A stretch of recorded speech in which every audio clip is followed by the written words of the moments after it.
final turunda en içten duygularımla selamlıyorum. Bu yıl ilimizde ikincisi düzenlenen yarışmamız Şubat ayından başlayarak bugüne kadar uzanan yoğun ve emek dolu bir süreçte devam etti. Toplam 12 okulun katıldığı bu güzel organizasyonda gençlerimiz bilgi, mantık, eleştirel düşünme ve hitabet becerilerinin en üst düzeyde sergileme fırsatı buldular. Her turda ortaya konan özveri, takım çalışması ve fikir zenginliği hepimizi gururlandırdı. Bugün finaldeyiz. En güçlü 4 takım son kez karşı karşıya gelecek ve hepimize unutulmaz anlar yaşatacaklar. Bu süreçte emeği geçen tüm öğretmen ve öğrencilerimize, değerli jüri üyelerimize içten teşekkürlerimi sunuyorum. Sevgili öğrencilerimiz, sizler bu turnuva sayesinde sadece rekabet etmediniz. Aynı zamanda dostluklar kurdunuz, ufuklarınızı genişlettiniz ve geleceğin aydınlık bireyleri olma yolunda önemli birer adım attınız. Final turunun en iyi şekilde tamamlanması dileğiyle tüm finalist takımlarımıza başarılar diliyorum. Adil, saygılı ve yüksek seviyeli bir tartışma izleyeceğimize inanıyorum. Şimdi sözü final turunun heyecanına bırakıyoruz. Hepinizi keyifli ve anlamlı bir final turu diliyorum. Başarılar diliyorum takımlar. Hi, esteemed juries, respected teachers and dear students and guests. Welcome to the final round of our debate competition. Today we will start with the third place debate between Rize Sosyal Sciences High School and Top Science High School. Following that, we will continue with the final debate between Şehit Anatolian İmam Hatip High School and Güney Kaptan Ahmet Arban Anatolian İmam Hatip High School. We wish all participants success. And we know the rules, but during the debate, if anyone requests it, I will remind them. So we can start with the third place debate. Let's start by getting to know the teams. First team is proposition side, Rize Social Sciences High School, and the opposition side is Top Science High School. The motion for this debate is as follows: humanity will be better off if social media had never been invented. Honorable judges, respected opponents, and esteemed audience, you're all welcome. We, as the proposition team, argue this. If social media had never been invented, humanity would be in a far better place. So, I have a question for all of you. What is the greatest public health risk of our time? Cancer, war, climate change? According to the New York City, it is social media. In 2024, New York City filed lawsuits against TikTok, Meta, Snap, and YouTube for systematically destroying the mental health of an entire generation. Me, as the first speaker, I will talk about the psychological effects of social media, and my friends will continue talking about the social effects of social media. And now, I'm here to answer the most fundamental question. Did social media make people healthier? The data says no. The WHO examined 280,000 young people across from 44 countries. And we can see that problematic social media use surged from 7% to 11% in just 4 years. So we can see that, also a 2024 meta-analysis from 24 independent studies show that a 24 independent studies confirm that social media use has a direct link between depression, sleep disorders, loneliness, and the erasure of real-life relationships. Heavy social media users sleep worse, feel lonelier, and they are more passive physically in their daily lives. Real conversations are replacing by likes. Our real life is replacing by scrolling. The opposition side will probably tell that social media helps people connect. But the Pew research shows something different. This research shows us the teens who feel supported through social media dropped from 67% to 52% in just 2 years. So, it is not connecting people, yet it is making it harder to stop. These algorithms are not designed to keep users healthy. They are designed to keep users on the screen, and this is paid with the millions of people's health. And consider this, we are not talking about a side effect, we are talking about the aspect. Social media companies had known about this effect for years. They knew their companies were harming users. They knew, and they chose profit over people. The opposition will tell you that the solutions are rules, understanding how to use the technology, or using it more responsibly. But, honorable judges, you do not regulate a fire by teaching people stand closer carefully.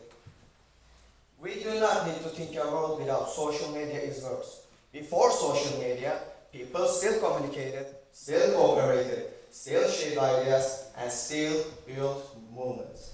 What they did not have was an algorithm deciding what they saw, making money from their insecurities, and making them more angry. The world did not lack connection, it lacked explanation. And that is what social media exactly brought in today. Honorable judges, a technology that is built to exploit human psychology is not a tool. It is a risk, and we are ready to prove it. Before handing the floor, I would like to ask a question to the opposite team. If social media helps people connect, why we are lonelier than ever? Thank you. Okay, now let me show you what it does to all of us as a society. And before I do, I want to be clear about something. We are not saying social media has no benefits. We are saying that on balance, humanity would have been better off without it. And that is because these algorithms reward clicks and not honesty. And the data which I will be presenting you clearly proves it. So let's start with truth, because social media has declared a war on it.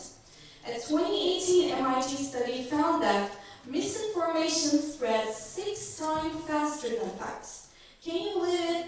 And that is because, as I've said, algorithms reward clicks and not honesty. The result for society is the collapse of trust. When we cannot agree on basic facts,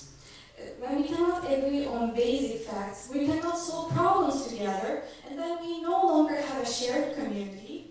Instead, we have groups of people living different realities fueled by propaganda. And when misinformation spreads at scale, people can unfortunately die. When we look at the example in Myanmar, Facebook's algorithm increased hate speech led to a genocide. A real genocide where people have actually died. And this reveals a terrifying truth. Social media puts profit before human life. And its societal consequence is the dehumanization of others. By making hate go viral, these platforms turn neighbors into enemies and make violence seem normal and acceptable. Another argument I will be telling you about is democracy, because democracy has not spared either. Scandals like Cambridge Analytica show that our personal data is used to manipulate how we vote and divide nations. This destroys democratic stability. Instead of healthy debate, we now have extreme anger. And when people vote based on their fear rather than policy, the idea of a free and a fair society begins to disappear. And unfortunately, this damage reaches into every corner of society. As digital addiction rises, face-to-face interaction drops significantly.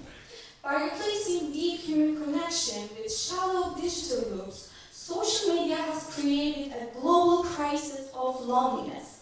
When we stop talking in person, when we stop seeing each other, the social glue that holds us together dissolves, and leaving us isolated and divided, even when we are considered connected. When we look around the world, governments everywhere are passing strict laws like Australia's age ban and EU's Digital Services Act. And that is because governments recognize that these platforms fuel violence and harm our children. We know that governments don't regulate things that are working. They regulate things that are causing harm. And the entire world has looked at social media and said this is a problem. Before the floor to my teammate, I would like to ask a question. So, if social media is truly beneficial, then why would the entire world be united to pass strict laws for it? Honorable judges, esteemed opponents, ladies and gentlemen, we stand before you today to defend one simple argument. Humanity would be far better off if social media had never been invented. And we're going to defend this fact, not with opinions, but with evidence. So, my focus today will be on addiction, and I want to start off with a confession. Sean Parker, the founding president of Facebook, has admitted in 2017 that Facebook is built around one singular question. How do we consume as much of your time and as much of your conscious attention as possible? He described how every like, every comment, every repost triggers something called a dopamine hit, which is then used to exploit a vulnerability in human psychology.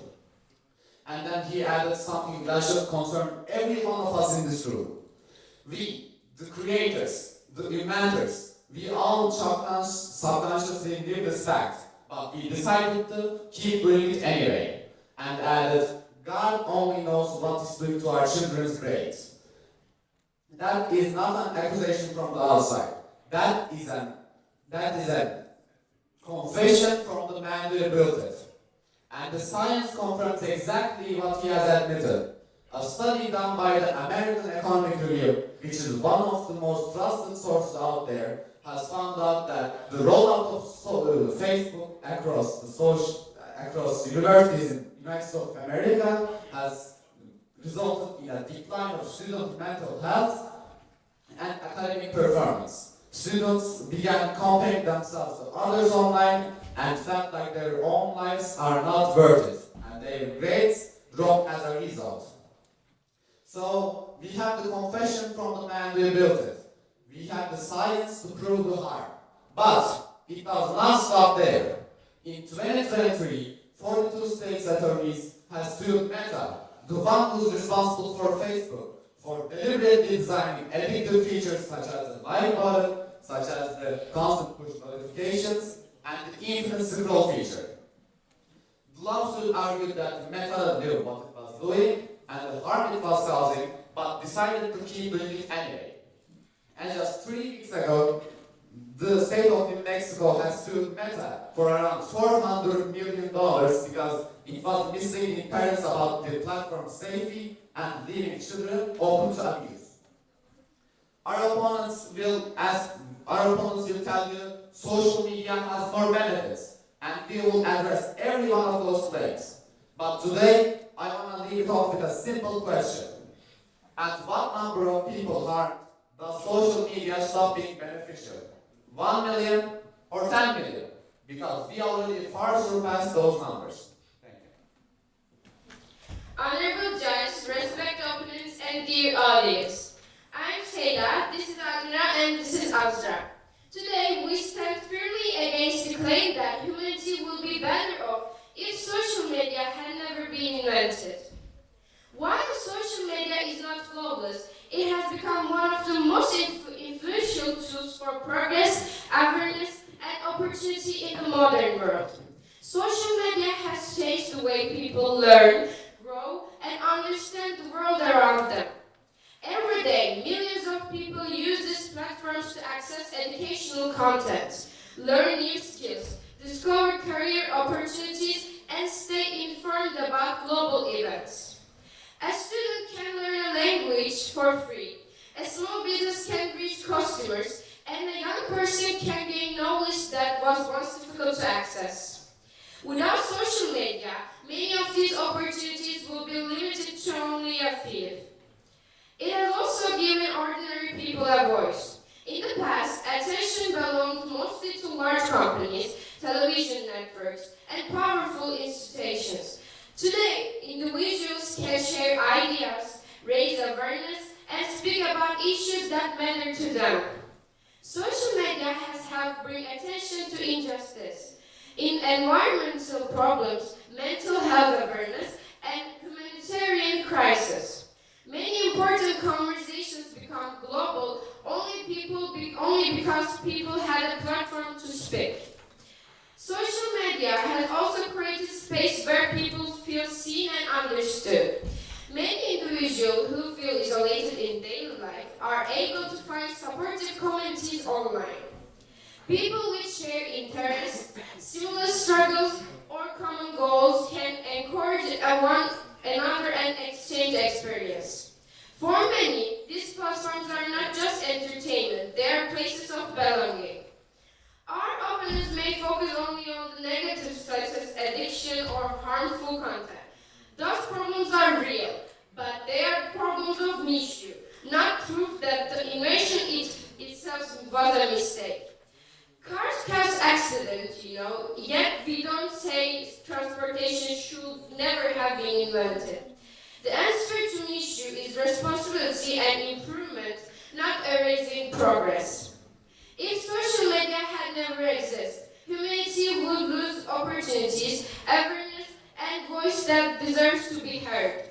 We would live in a world where fewer people could learn, fewer people could be seen, and fewer people could create change. And I have a question for you. If social media had never been invented, how would millions of ordinary people shape their voices, access opportunities, and raise global awareness as effectively as they do today? Thank you.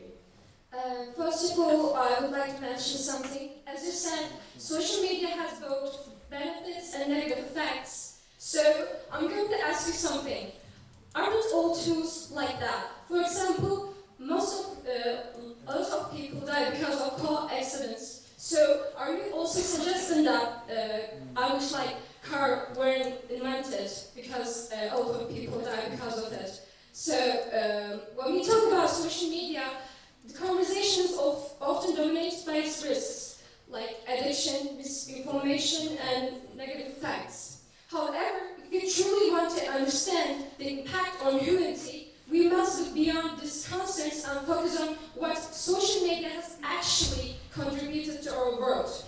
Because the reality is this: social media has not only changed how we communicate, it changed how we learn, how we work, how we understand the world. Firstly, let us consider education. In the past, education was often a privilege. Access to high-quality learning depended on where you live and how much money you had. Many people simply didn't have the opportunity to learn beyond their immediate environment. But today, that has changed. Through platforms like YouTube, students can access free lessons on math, science, and language. A student struggling with a topic can learn its step-by-step explanation, and a language learner can watch real conversation and improve daily. According to UNESCO, digital platforms have significantly increased access to education around the world. This means learning is no longer limited by courses. Secondly, let us examine economic opportunities. In the past, starting a business required large investments, physical locations, and connections. Many talented individuals simply didn't have these resources. Today, social media has removed many of these barriers. Through platforms like Instagram and TikTok, individuals can promote products, offer services, and build audiences. We see real examples every single day. People selling handmade products, starting small businesses, or building careers as content creators. Digital platforms have created entirely new forms of work. People can earn income, develop skills, and reach global markets without traditional limitations. This is not just a convenience, it's a transformation of opportunity. Thirdly, social media has created a level of global connection that humanity has never had before. According to Data Reporter, more than 5 billion people use social media worldwide. This means that majority of humanity is connected through a digital space. This connection allows people to exchange ideas, learn about different cultures, and understand perspectives beyond their own. It reduces ignorance and increases empathy. For example, global movements like Black Lives Matter and Pray for Turkey show how quickly awareness can spread. Millions of people can unite around a cause, share information, and take action. This is not just communication, this is collective awareness. Additionally, social media allows people to express themselves and be heard. In the past, information was controlled by limited numbers of institutions. Only a small group of people had the power to reach large audiences. Today, anyone can share their ideas, tools, and experiences. So my questions are, in a world where time is the most precious thing, is it really sensible to waste hours to acquire knowledge instead of reach it within seconds?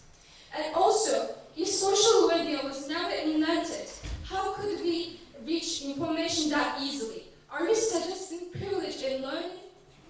And also, my last question is, would social awareness develop as quickly without social media? Thank you.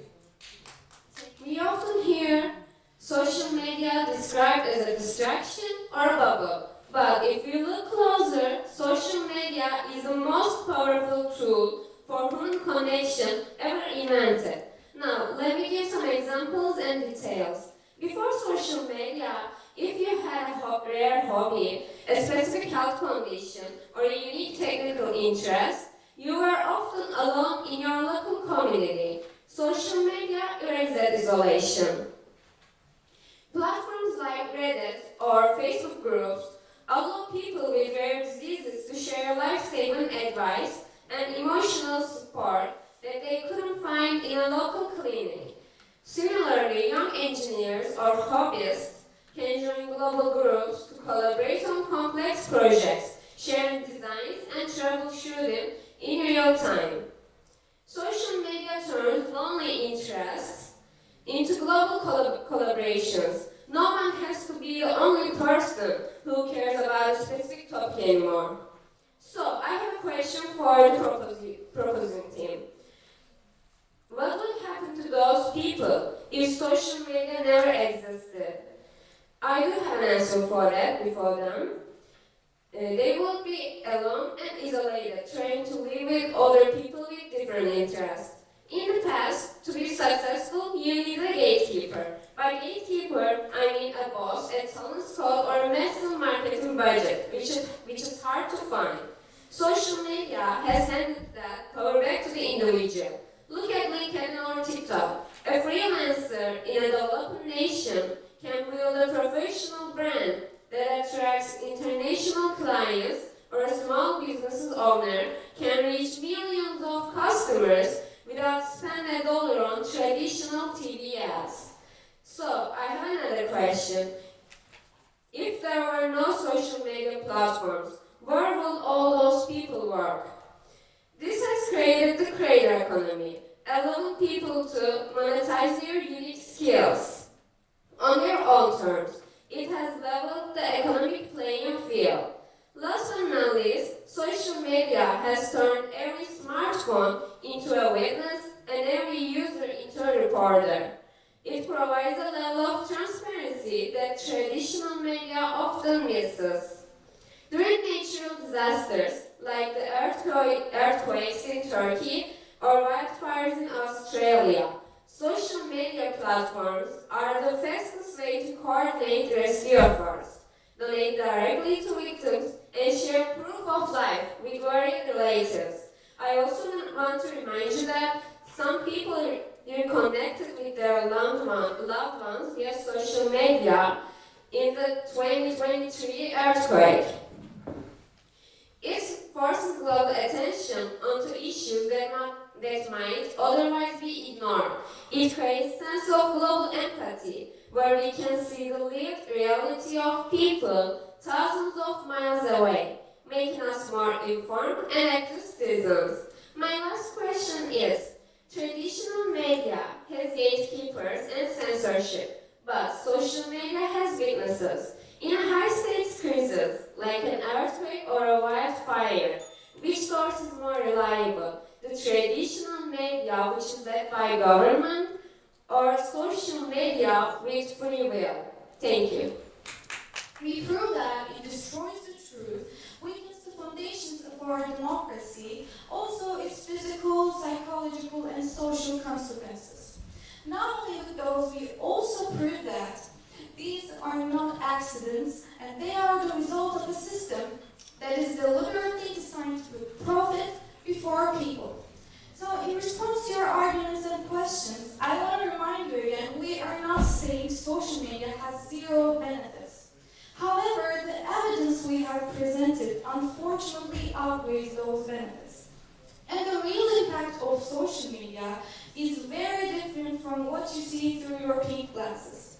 So you say social media does good because of viral charity campaigns, but let's be honest, using social media for charities is like using a cup of water to put out a forest fire, a fire that social media itself helped to start. And even more importantly, these campaigns create false sense of helping. When people share a post or donate from their couch, they feel like they have done enough and stop taking real action. This is actually called slacktivism, not real activism. It silences our conscience while the real problems keep growing. The opposition team talks about connection, but what they are really describing is a psychological trap called FOMO, fear of missing out. We know that social media is designed by experts to exploit the most basic human need, the need to belong. By constantly showing us perfect lives, social media created that deep anxiety that we are always falling down. And this is not a side effect, it is the engine that keeps 210 million people stuck to their screens, trying to escape the pain of feeling left out. And finally, we must separate the internet from social media. The opposition team claims that social media spreads information, but the truth is it rewards anger over understanding. The result is that we are becoming a society that cannot focus, and where viral lie spreads faster than a quiet truth, as I previously mentioned in my first speech, 6 times faster than facts. So yeah, maybe social media makes us more connected to our screens, but unfortunately more disconnected from each other's humanity.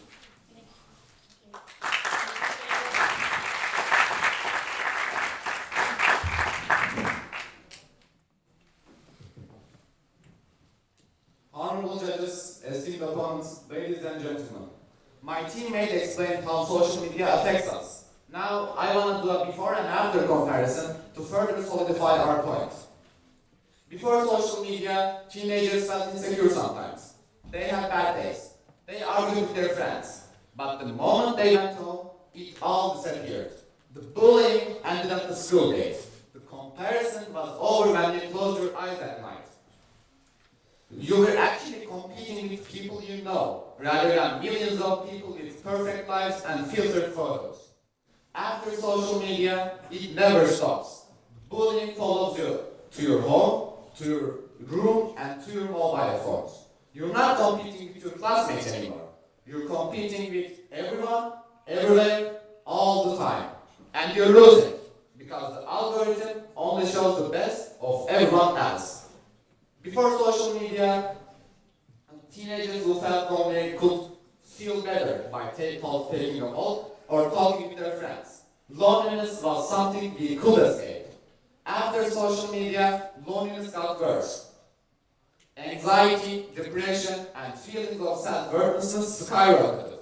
At exactly the same time, social media became widespread. Before, a bad day was a bad day, but the moment you slept, tomorrow was different. After social media, our opponents will claim that mental health problems existed way before social media, and they're right, but not at this scale, not at this speed, and not across an entire generation all at once.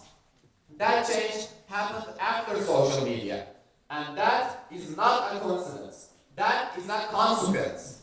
And to answer your questions, you asked us what would happen if social media didn't exist, and how would we access information. First of all, I'd like to claim that social media doesn't affect Wikipedia, because social media by definition is something people interact with, and Wikipedia is something we access information, and it's an online library. And even if we count that as social media, we can just go to physical libraries. I mean, social media makes people lazy to even go to physical libraries, but if social media were to never exist, we would go to libraries like every other day. Thank you.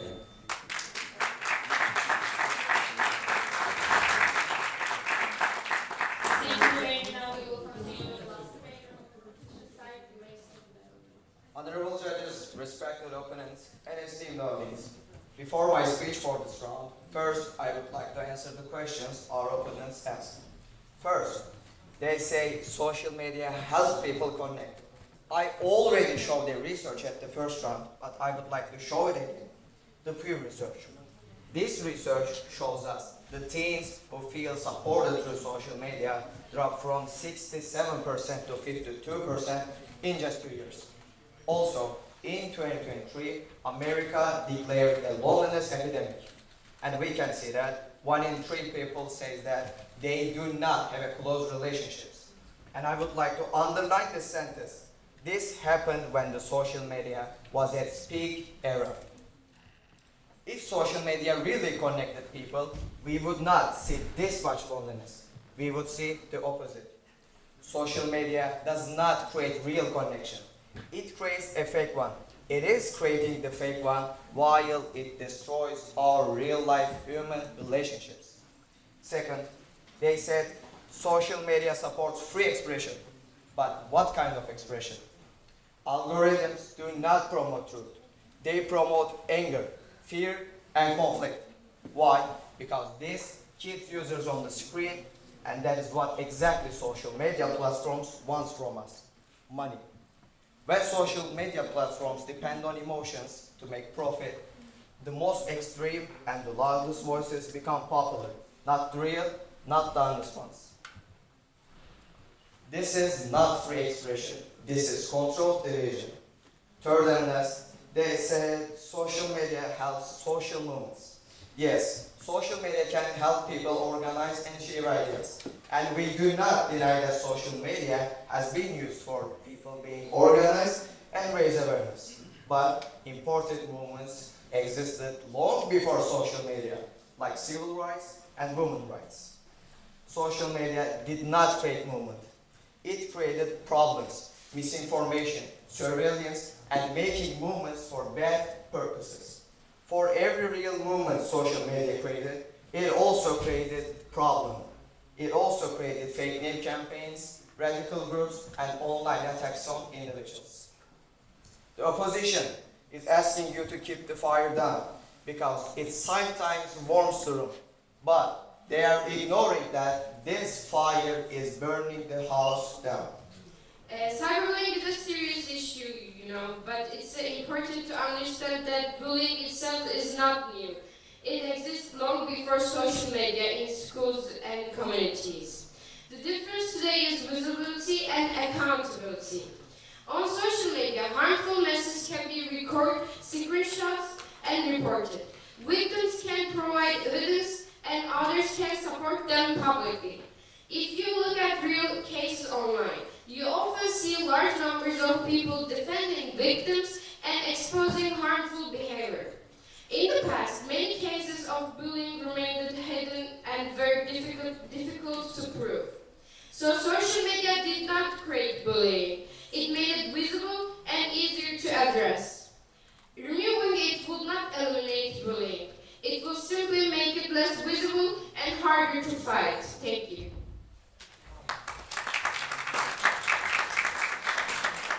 During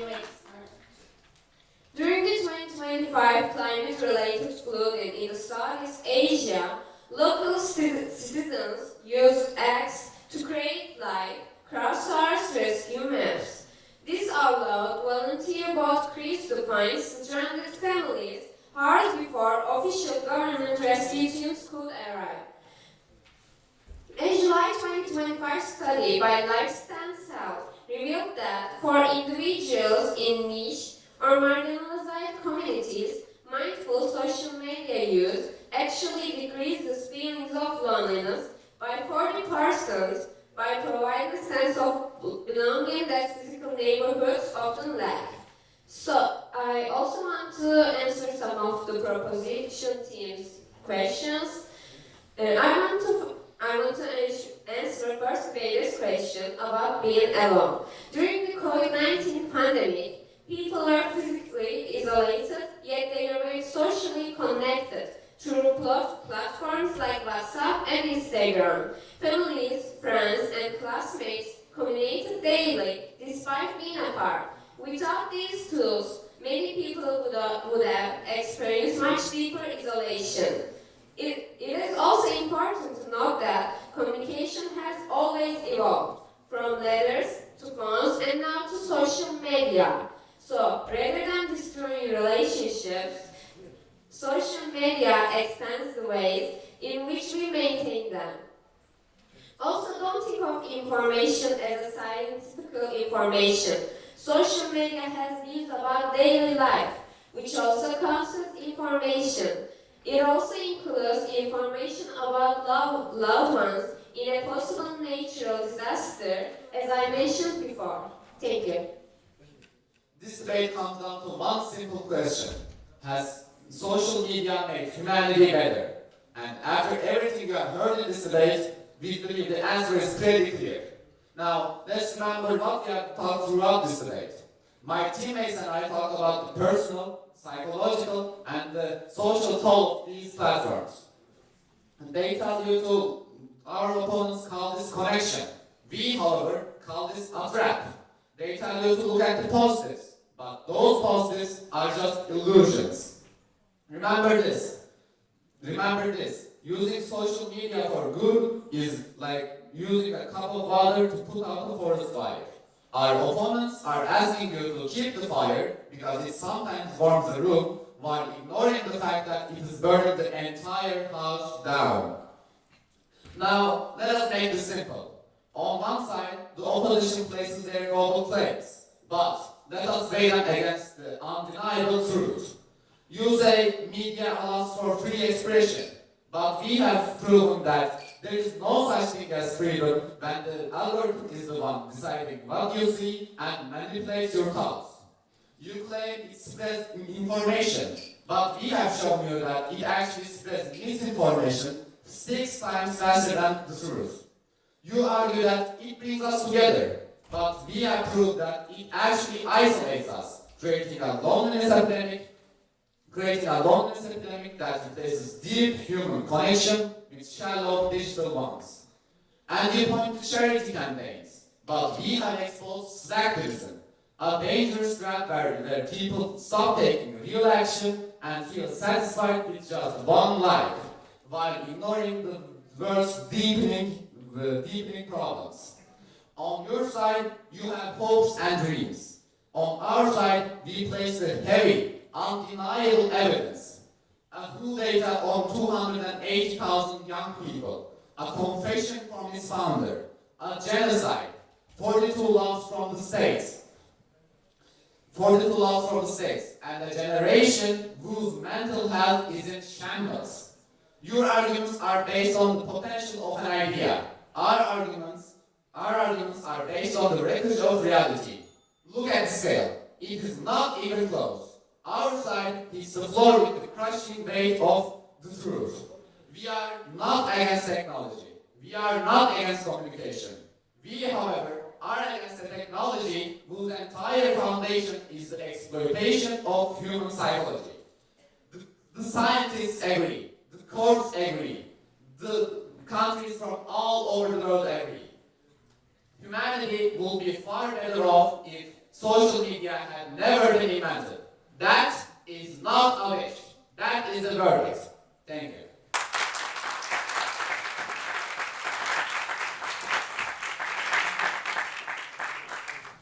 Let us imagine a world without social media.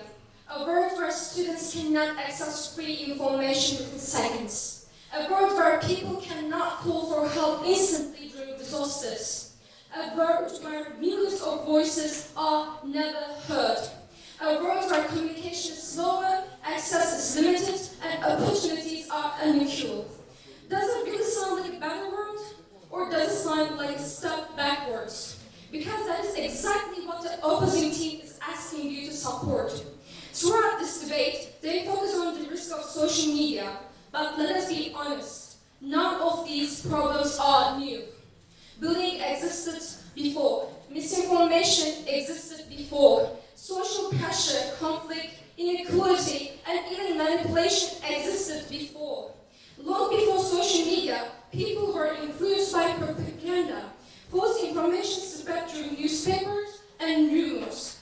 People experience exclusion, comparison, and pressure in real-life environments every single day. Social media did not create these problems. It made them visible. And visibility is not weakness, it is power. Because once a problem becomes visible, it can be challenged, it can be discussed, it can be solved. Today, when misinformation spreads, it can be corrected within minutes by thousands of people.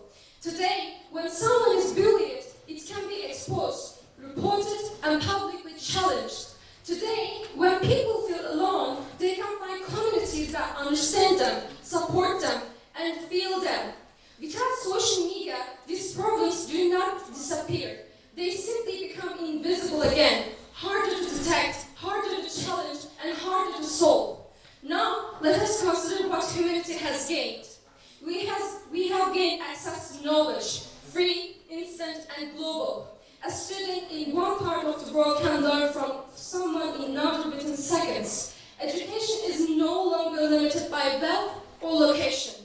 We have gained a voice where not only the powerful speaks, but everyone. Ordinary individuals can raise awareness, share ideas, and influence the world around them. We have gained connection, real meaningful connection. Families separated by distance stay in touch. Communities are built across borders. And so I ask you a final question. Would humanity truly be better without connection, without awareness, without a voice, without the ability to learn, to communicate, to respond, and to grow at a global level? Or would we simply be less informed, less connected, less aware, and ultimately less capable? The answer is not complicated. The answer is clear. For all these reasons, we strongly oppose this motion. Thank you.